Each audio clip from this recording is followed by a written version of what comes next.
कई बार आया हूं, लेकिन आज मुझे एक नया अनुभव हुआ।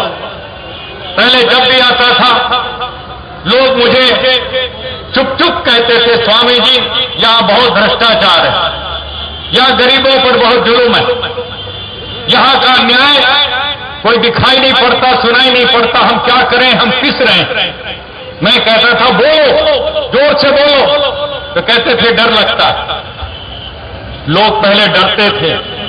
आज अन्ना जब एयरपोर्ट से सीधे उतरे पर रिवर फ्रंट के ऊपर 1600 करोड़ रुपए खर्च करके साबरमती को गला घोंट करके सीमेंट से दीवार खड़ी, गरीबों को उजाड़ने के लिए 3000 से भी ज्यादा झुग्गी झोपड़ियों को, गरीबों को जो 60-60, 70-70 साल से जो लोग वहां रहते थे, जो पैदा हुए थे उस बस्ती के अंदर, उनके मकानों को उजाड़ दिया। हाई कोर्ट के आदेश के बावजूद उजाड़ दिया। कानून की परवाह नहीं की, जीआर की परवाह नहीं की। ऐसी तानाशाही सरकार के खिलाफ गुजरी बस्ती के लोग अन्ना को देखते उछल पड़े और कहा, अन्ना हम तुम्हारे साथ हैं, हम लड़ने के लिए तैयार हैं।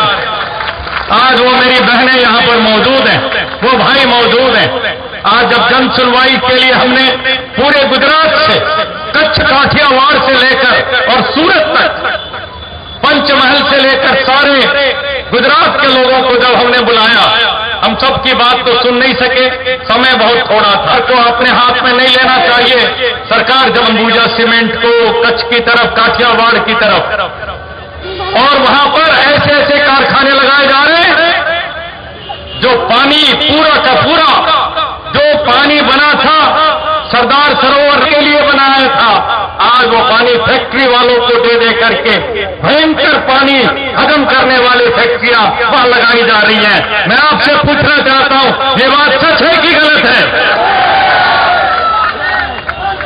मैं आज जनता की अदालत में आना चाहता हूं और मैं सिद्ध करना चाहता हूं,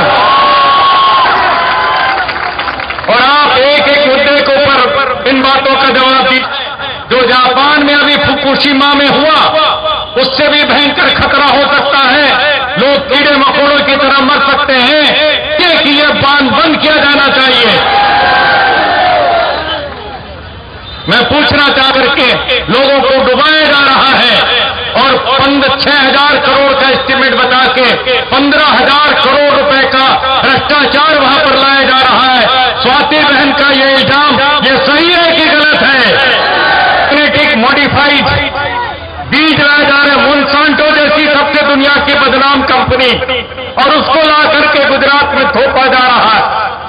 उससे हमारे सारे किसानों के लिए गुलामी हो जाएगी। अमेरिका की कंपनी के लिए ऐसी जीएम कंपनी को गुजरात से भगाना चाहिए कि नहीं भगाना चाहिए?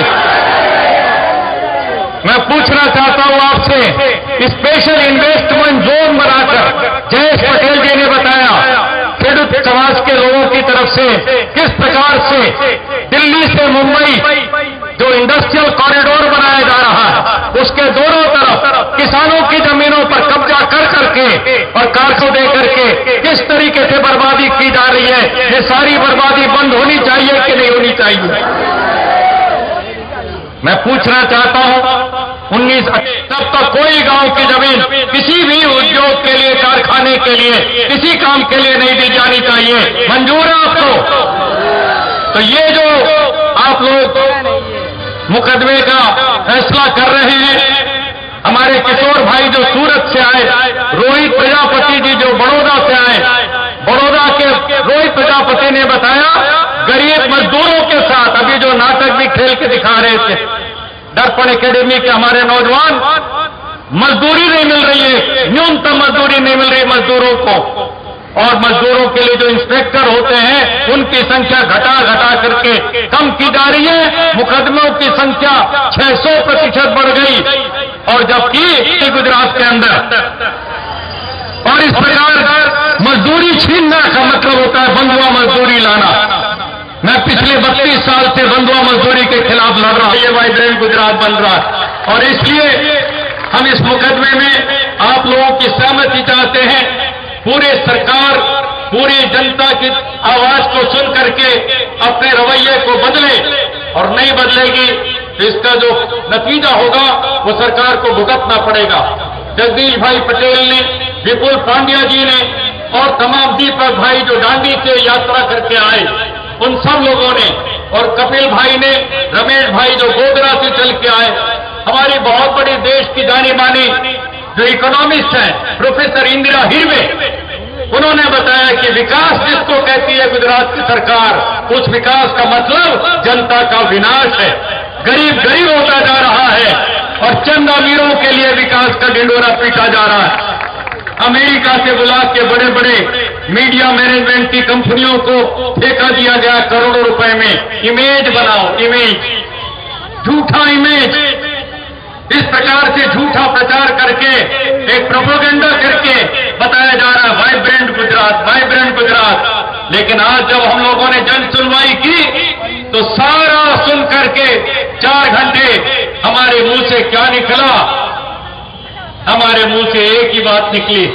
मैंने खड़े होकर के कहा, ये सारा सुनने के बाद तो ये साफ हो गया कि गुजरात वाइब्रेंट नहीं है, वाइब्रेंट गुजरात की शर्त बदले, कहना पड़ेगा घोटाला गुजरात, घोटाला गुजरात। मानते हैं आप लोग घोटाला हो रहा है? मैंने तो एक घोटाले की बात कही है, मतलब घोटाला गुजरात। और अन्ना हजारे जब खड़े हुए तो उन्होंने क्या कहा? घोटाला ही घोटाला गुजरात, घोटाला ही घोटाला गुजरात। ये सारा झूठा प्रचार करके लोगों को बरगलाया जा रहा है। मेरी बहनों, मेरे भाइयों, मेरे साथियों, आज वक्त है अपने संकल्प को मजबूत करने का। गांधी की धरती पर मजबूर होकर के बड़े दर्द के साथ अन्ना को कहना पड़ा, आज गुजरात में दूध कम है, शराब ज्यादा है, शराब ज्यादा है। शराबबंदी का नाटक है, शराबबंदी का, शराब माफिया को खुल करके शराब सप्लाई करने की इजाजत है। ये सारा का सारा कौन करवा रहा है? क्या सरकार की रजामंदी के बगैर शराब बिक रही है? क्या पुलिस की हिस्सेदारी हफ्ता नहीं हो रहा इसमें? सबका सब ऊपर तक पैसा जा रहा है। और इसलिए हम साफ कहना चाहते हैं, नरेंद्र मोदी, तुम जनता की अदालत में बेनकाब हो रहे हो। तुमने जो झूठा अपने मुंह के ऊपर नकाब रखा हुआ है, वो नकाब उतर रहा है। जनता को तुम्हारी असलियत का पता लग रहा है और कल तक जो चुप थे आज वो बोलने के लिए आगे आ रहे हैं। मेरे साथियों, लड़ाई लंबी है, हम और आप संगठित होंगे और जैसे मैंने शुरू में कहा, अहिंसक तरीके से, शांतिपूर्ण तरीके से, प्रजातांत्रिक तरीके से, अपनी बराबरी रखते हुए, कोई छोटा नहीं कोई बड़ा नहीं हमारे अंदर। और आगे से कोई नारा ये नहीं लगाएगा, अन्ना तुम आगे बढ़ो, हम तुम्हारे